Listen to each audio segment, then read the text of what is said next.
আজকের রেসিপি কাঁকড়া কাঁকড়া নিয়ে এসেছি। দেখুন, জীবন্ত কাঁকড়া ঘুরে বেড়াচ্ছে। এইগুলোকে আমরা কেটে নেব। কেটে নিয়ে ছোটো ছোটো টুকরো টুকরো করে দেবো। আমরা কেটে নিচ্ছি, ছোটো ছোটো টুকরো করে নিচ্ছি। ছোটো ছোটো টুকরো করে দিলে কি তেল মশলা ভালোভাবে কাঁকড়ার মধ্যে যাবে। কাঁকড়া বানানোর জন্য দুটো পেঁয়াজ দিলাম। পেঁয়াজগুলোকে ছোটো ছোটো করে কেটে নিয়েছি। কড়াই তেল দিলাম, সরষের তেল, ওর মধ্যে পেঁয়াজ দিয়ে দিচ্ছি। পেঁয়াজটাকে ভাজবো যতক্ষণ বাদামি কালার না আসে।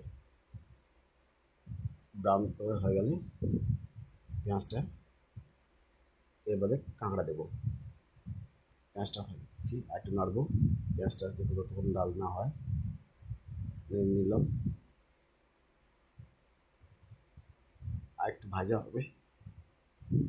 আমি যেভাবে বলছি সেইভাবে করলে কাঁকড়া খুব সুস্বাদু হবে। এবার বাদাম কালার পেঁয়াজ হয়ে গেছে, এবারে কাঁকড়াগুলো দিয়ে দিলাম কড়াই। এভাবে কাঁকড়াকে কষবো। এবার কাঁকড়ার জল যা আছে একটু জলটা শুকিয়ে গেলে এর মধ্যে কাঁচা লঙ্কা দিয়ে দেবো, দুফাল করে নুন দিয়ে দেবো পরিমাণ মতন। এবার নুন দিয়ে ভালোভাবে নাড়বো।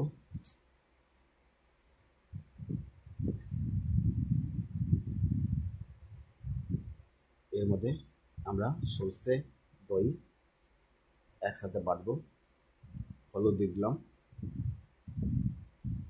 এদিকে আমি সরষে দই বাটতে দিয়েছি।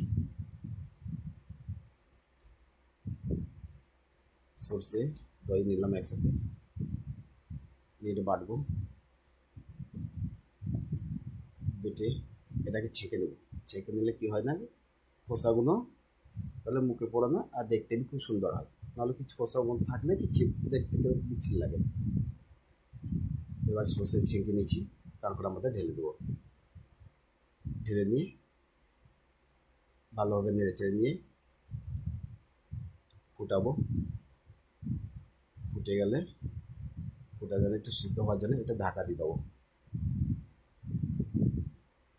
এবার ফুটে গেছে, এবার ঢাকা দিয়ে দিলাম। ঢাকা দিয়ে দেখুন জলটা শুকিয়ে গেছে, হালকা একটু রসটা টানবে। রসটা টেনে গেলে এবার নামিয়ে দেবো। দেখুন এইভাবে রসটা যদি টেনে যায়, পুরো রসটা টেনে গেছে, এবার হয়ে গেছে। এবার নামিয়ে দেবো। এই প্রসেসে করে খাবেন, খুব সুন্দর লাগবে। যারা কাঁকড়া প্রিয় ওদের জন্য খুব সুস্বাদু।